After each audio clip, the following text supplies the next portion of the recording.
Shalom, saudara yang terkasih dalam nama Tuhan Yesus Kristus. Selamat berjumpa kembali dalam ibadah online kita pada minggu hari ini.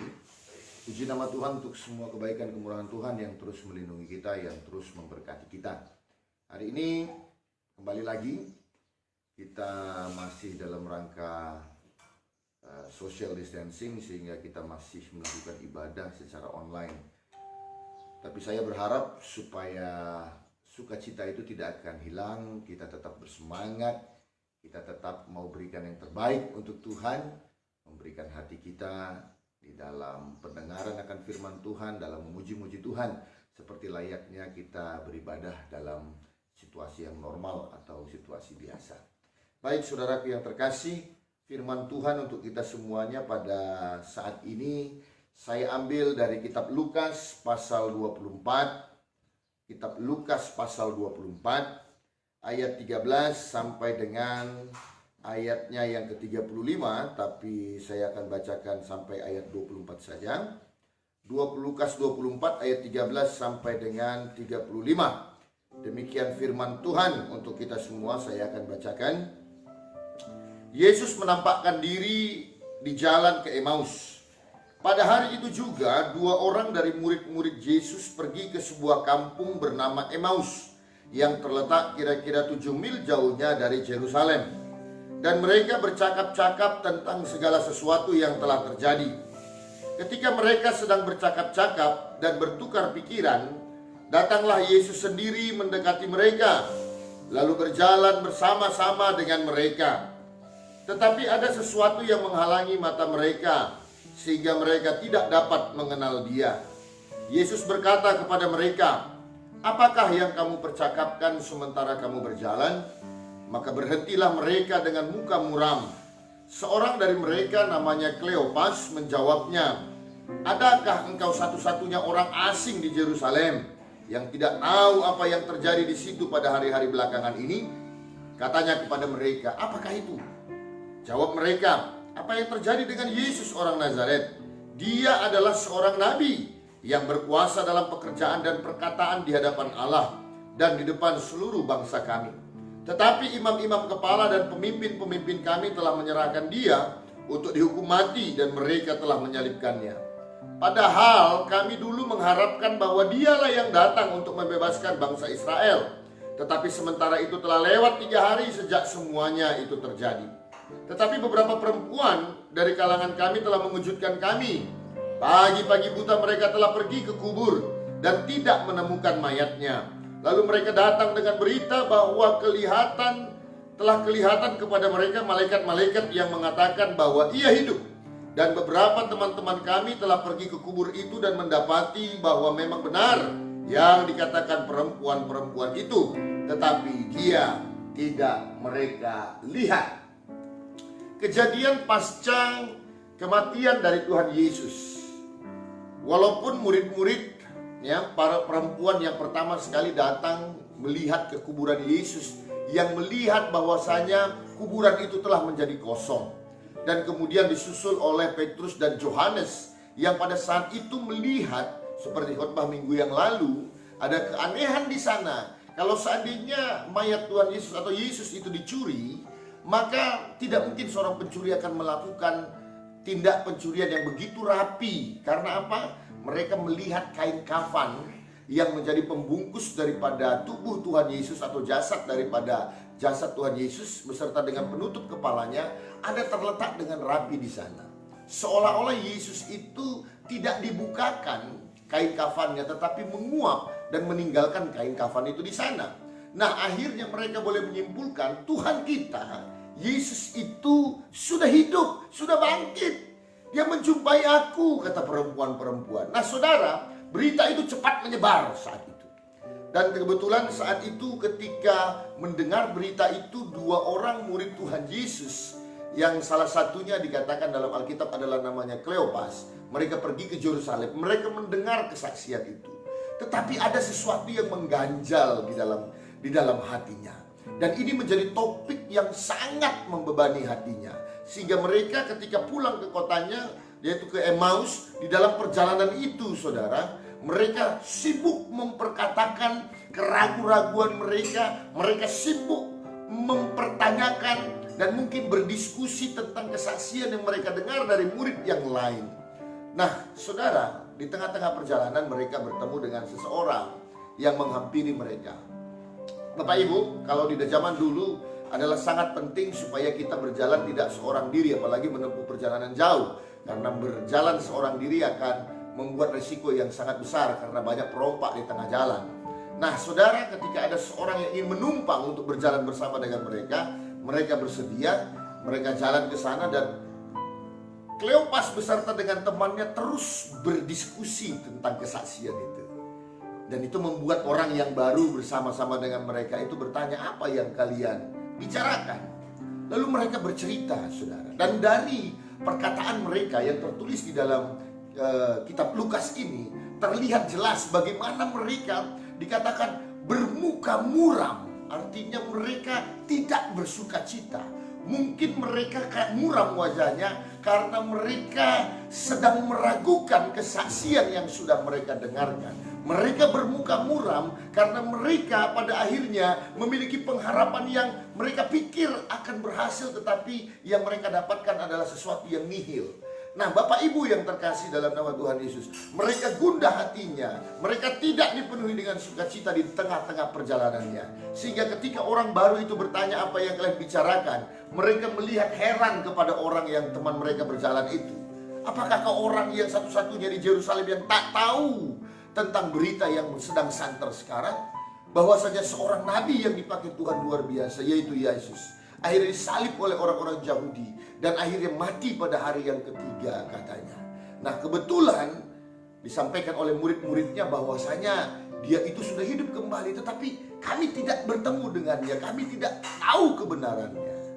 Nah, saudara, singkat ceritanya sampai mereka bermalam, lalu kemudian orang yang ketiga, teman mereka yang terakhir berjalan itu mengadakan perjamuan makan. Pada saat itu mereka mengadakan perjamuan seperti yang dilakukan oleh Yesus di Last Supper atau perjamuan terakhir, memecah-mecahkan roti lalu membagikan minuman. Disitulah mereka baru sadar, ternyata teman mereka sepanjang hari dalam perjalanan menuju ke Emmaus tidaklah lain, tidak bukan, adalah Yesus sendiri.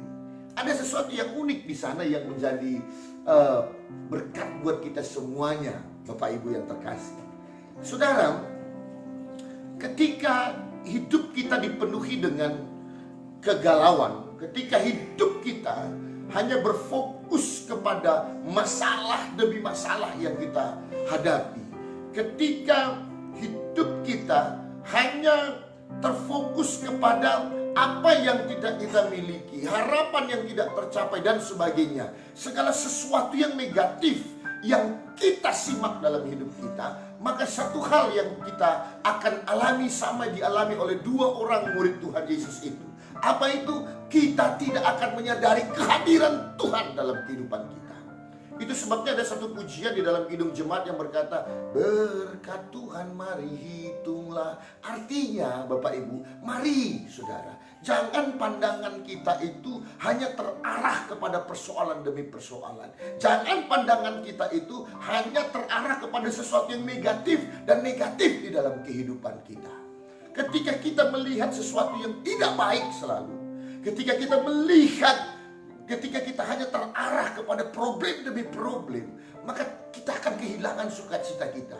Kita tidak akan bisa merasakan bagaimana ternyata Tuhan yang kita sembah adalah Tuhan yang menyertai perjalanan hidup kita. Saudara, banyak hal yang mungkin kehilangan. Banyak dari kita yang mungkin mengalami kedukaan. Banyak dari kita yang saat ini mengalami kesedihan. Tetapi coba dengar ini. Tetaplah lihat, ada satu hal yang tidak akan pernah berubah dalam hidup kita. Anda dan saya punya Yesus yang menyertai perjalanan hidup kita. Di dalam kesulitan, di dalam kegersangan kita, atau bahkan kesulitan yang saat ini terjadi oleh karena pandemi virus corona, kita punya Tuhan yang terus menyertai kita. Dia punya Tuhan yang percayalah akan melihat segala sesuatu di dalam kehidupan kita. Pak, Bu, semakin berat ketika kita kehilangan sukacita. Hidup ini akan semakin susahnya ketika kita kehilangan damai sejahtera kita. Karena itu biarlah Tuhan Yesus, biarlah kita memandang kembali kepada Tuhan. Segala sesuatunya harus dilewati, segala sesuatunya harus digenapi, karena itulah yang menjadi kehendak Tuhan. Nah saudara, berikutnya dari yang dialami oleh dua orang pria di Emmaus yang menjadi murid Yesus ini adalah bagaimana mereka sepanjang hari dalam perjalanan, oleh karena kedukaan, oleh karena pandangan yang hanya tertuju kepada masalah demi masalah, oleh hanya karena pandangan yang tertuju kepada persoalan, mereka gak kenal dan mereka tidak menyadari bahwasanya Tuhan bersama-sama dengan mereka berjalan pada saat itu. Lalu yang kedua, Alkitab kita mencatat ketika orang yang baru itu, ketika Yesus bertanya kepada mereka, mereka berkata, apakah kau cuma satu-satunya orang yang di sini yang tidak mengetahui peristiwa yang sedang terjadi ini, katanya. Nah saudara, apa maksudnya di sana?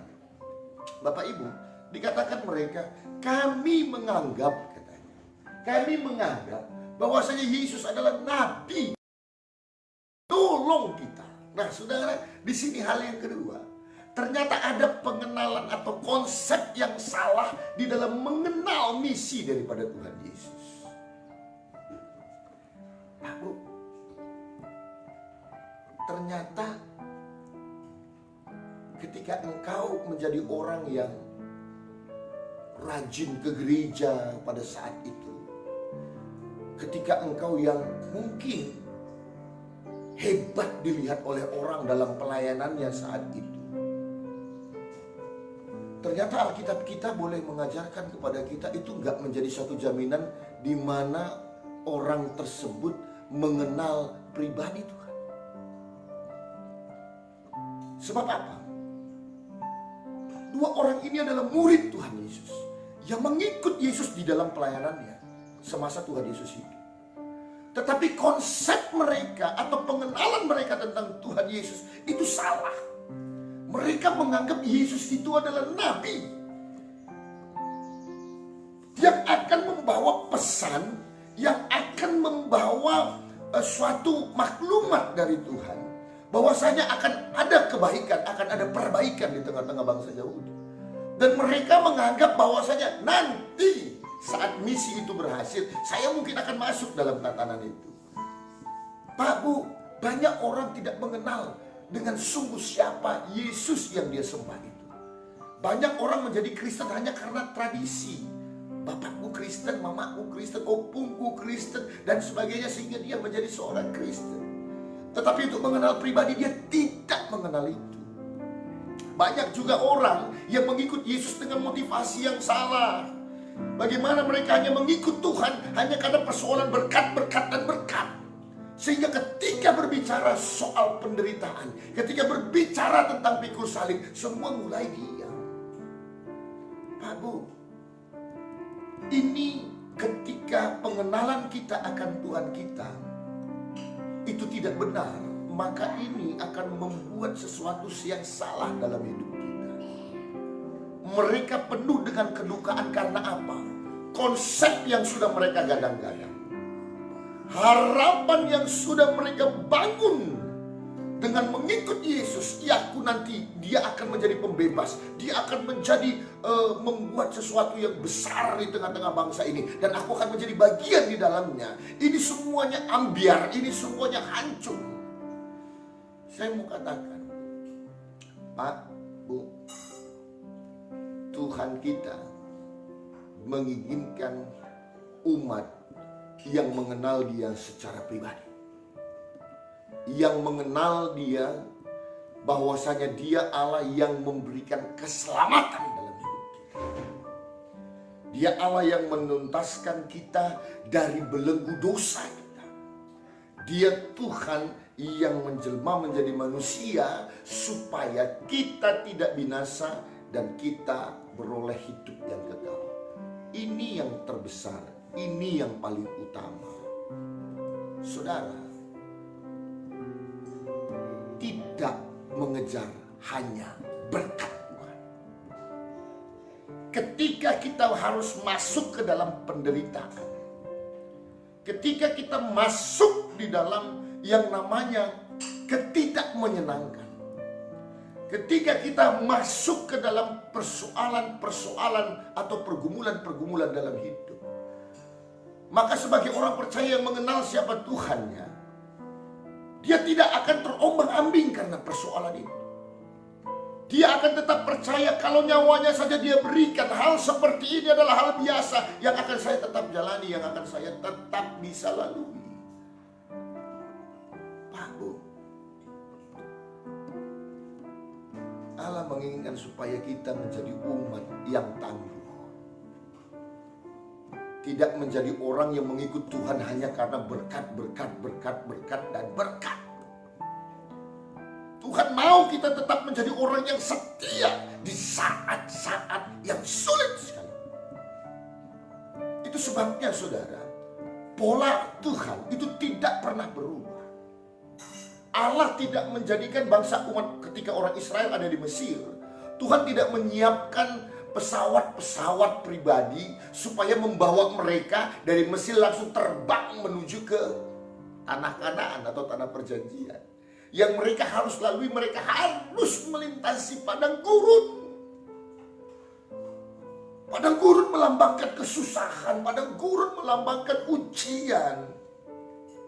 Tetapi semuanya itu bukan untuk membinasakan, tetapi untuk melatih umat ini, melatih umat kepercayaannya ini menjadi orang-orang yang layak untuk masuk ke tanah perjanjian. Apakah mereka tidak mengalami tantangan ketika ada di padang gurun? Mereka alami. Apa yang mereka alami? Mereka tidak ada air. Apa yang mereka alami? Mereka mengalami kepanasan, mereka mengalami kedinginan, mereka mengalami persoalan-persoalan yang mengancam kehidupannya. Tetapi apa yang tidak pernah berubah? Setiap kali masalah itu datang, Tuhan Elohim terus memberikan pertolongan bagi mereka. Dan itu juga berlaku pada kita. Jangan menjadi orang yang bersungut-sungut. Kalau sekarang ini masa kita sulit, percaya saja Anda dan saya ada di dalam genggaman tangan Tuhan, dan Dia memelihara kehidupan kita. Dia tidak pernah meninggalkan kita, saudara. Tetaplah menjadi umat yang senantiasa berjalan dengan sungguh di hadapannya. Mereka menjadi kecewa, Kleopas dan temannya menjadi kecewa. Karena apa yang di dalam pikiran mereka ternyata tidak sama seperti yang terjadi di dalam kehidupan. Hal yang berikutnya Tuhan mau ajarkan melalui peristiwa ini. Tuhan mau bilang, ayo lepaskan pengandalan diri. Lepaskanlah pengandalan diri. Halo, Pak, Bu. Pelajaran apa lagi yang gak kita dapat dengan pandemi yang sekarang sedang berlalu? Saya mau bilang kepadamu, hai orang-orang yang berpunya, kalau hartamu tidak akan bisa menjaminmu terlepas dari persoalan itu. Hai orang-orang yang tak berpunya, jangan engkau menjadi orang yang berkecil hati hanya karena kau tak dipandang dunia. Karena ketika kesusahan itu terjadi, semua kita mengalaminya. Hidup ini yang Tuhan mau ajarkan, ayo percaya di dalam rancangannya saja. Kalau ini yang harus kita jalani, dan itu adalah rancangan Tuhan, maka jalani. Satu saat engkau akan melihat ternyata rancangan Tuhan ini adalah rancangan yang membawa damai sejahtera. Rancangan yang membawa keluar biasaan di dalam hidup kita. Karena itu jangan menggadang-gadang atau percaya sepenuhnya dengan dunia ini. Elohimlah yang harus kau percayai. Tuhanmu yang harus kau pegang teguh. Saudara, 3 sikap ini yang harus kita miliki saat sekarang. Yesus sudah menyatakan kemuliaannya melalui penderitaan yang boleh dia alami. Begitu juga kita umat pilihannya. Penderitaan demi penderitaan adalah sesuatu yang biasa yang harus kita jalani dalam hidup kita. Ingat ini baik. Engkau bisa mereka-reka, engkau bisa berencana apapun, tetapi kehendak Tuhan juga yang harus jadi dalam kehidupan. Karena itu jangan mengandalkan kekuatanmu kepada manusia, jangan mengandalkan kekuatanmu kepada hartamu, jangan andalkan kekuatanmu kepada sebuah hal yang menurutmu bisa menyelamatkanmu. Hanya Yesus, hanya Tuhan kita yang akan bisa memberikan pertolongan dalam kehidupan kita. Saudara, kalau saat ini kita susah untuk boleh beribadah, kalau saat ini kita susah untuk mencari penghidupan kita,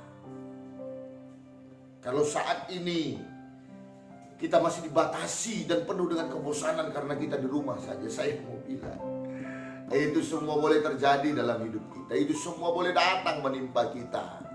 Tapi dengar ini baik, itu semua harus kita jalani dan harus digenapi karena itu bagian daripada kehendak Tuhan. Satu hal yang harus membuat kita memiliki damai sejahtera. Saya dan saudara punya Tuhan yang tidak pernah meninggalkan saudara. Apa yang menjadi kebutuhanmu Tuhan akan cukupkan. Apa yang jadi keperluanmu Tuhan akan sediakan. Ingat itu baik. Karena Dia menciptakan kita bukan untuk mati kelaparan, bukan untuk tidak memiliki apa-apa. Dia memberkati kita. Dia menciptakan kita dengan memberkati kita. Karena itu teruslah percaya. Jangan fokuskan pandanganmu hanya kepada persoalan. Jangan fokuskan dirimu kepada masalah-masalah yang sedang terjadi. Tapi fokuskan pandanganmu kepada Tuhan. Ya, kalau ini kehendak yang harus kulakukan dan kujalani Tuhan, aku akan menjalaninya dengan sungguh. Percaya kepada Tuhan. Dan ikutlah akan rancangan Tuhan. Penderitaan hari ini untuk membawa kemuliaan di masa datang. Kesakitanmu hari ini Tuhan pasti akan pulihkan. Karena apa? Karena Tuhan yang sudah menyatakan buktinya dengan memberikan nyawanya untuk kita semua. Apalagi tentang kehidupan kita saat sekarang ini. Tuhan pun menyertai setiap kita. Tetap percaya, pandang kepada Tuhan, dan lihatlah penyertaannya yang begitu luar biasa dalam hidup kita. Amin. Kita bersatu dalam doa. Terima kasih Bapa kami yang baik. Terima kasihlah kami yang hidup, kami bersyukur untuk berkat firman yang boleh kami dengarkan hari ini. Bapa, Kau luar biasa mengasihi kami. Kalau segala sesuatunya tak seperti keinginan kami, kalau segala sesuatunya tak seperti bayangan kami, biarlah kami tidak bersurut akan hal itu Tuhan. Kami mau tetap maju dalam iman oleh karena Engkau. Bapa, tak ada yang lebih besar daripada apa yang sudah Kau berikan bagi kami. Nyawamu Kau berikan untuk kami Bapa. Apalagi penyertaan-Mu itu pasti nyata dalam hidup kami. Jangan kami jadikan kami hamba-hamba yang cengeng, hamba-hamba yang penakut. Jadikan kami orang yang terus maju dalam menghadapi tantangan-tantangan ini. Ajar kami untuk tidak hanya terfokus kepada masalah-masalah kami, tidak terfokus saja kepada pergumulan-pergumulan kami, tapi fokus hari ini kami mau fokuskan kepada dan memandang kepada Engkau, Bapa yang menciptakan segala sesuatu, Bapa yang memberikan nyawanya bagi umatnya, Bapa yang pasti akan menjadikan segala sesuatu boleh menjadi baik. Dan ajar kami untuk boleh percaya Tuhan, rancangan-Mu, rancangan damai sejahtera Kalau hari ini kami belum melihat gambaran besarnya, kalau hari ini sepertinya kami belum melihat Tuhan apa yang baik di balik semua ini, tapi ajar kami untuk boleh tetap percaya rancangan-Mu kami akan jalani, kami akan ikut di dalamnya, karena kami tahu kesusahan hari ini untuk mendatangkan kemuliaan. Yesus harus menderita, tetapi pada harinya Dia juga dipermuliakan. Terima kasih Bapa. Berkati kami, supaya kami boleh kuat, supaya kami boleh terus percaya. Engkau Bapa yang mengasihi dan terus menyertai hidup kami. Berkati Tuhan sidang jemaat, berkati semua anak-anak Tuhan di Gereja Baptis Indonesia, Jemaat Gembala Agung. Berkati semuanya Tuhan, cukupkan yang menjadi kebutuhan. Berkati pula ya Bapa untuk semua bangsa dan negara Indonesia, supaya tetap kuat, supaya tetap hebat, supaya tetap percaya kami punya Tuhan yang mengasihi bangsa ini. Kami punya Tuhan yang sangat membuat Indonesia ada di dalam hati. Terima kasih Bapak. Ini doa kami Tuhan, dan kami mengakhiri ibadah kami pada minggu hari ini dalam nama Putra-Mu yang kudus, Yesus Kristus, Tuhan dan Juru Selamat kami yang hidup. Mari saudaraku yang terkasih dalam nama Tuhan, angkat tanganmu di hadapannya. Pulanglah dalam damai sejahtera daripada Allah Bapa, dan terimalah segala berkat daripadanya. Anugerah daripada Allah Bapa, kasih setia dari Tuhan kita Yesus Kristus, serta persekutuan dengan Roh Kudus, itulah yang akan menyertai kau sekalian, menyatakan mukjizat di atasmu, memulihkan kehidupanmu sekalian, mulai dari siang hari ini, esok sampai kedatangan Kristus yang kedua kali, bahkan sampai selama-lamanya. Kita yang percaya dan diberkati Tuhan, bersama-sama kita katakan, amin. Kau Allah yang besar, Kau Allah yang besar, ajaib dan mulia. Kau Yesus yang selalu membuatku terpesona. Segala pujian bagimu ya Tuhan. Hanya Kau yang layak ku agungkan, hanya Kau yang layak, hanya Kau yang layak ku agungkan, hanya Kau yang layak, hanya Kau yang layak ku agungkan.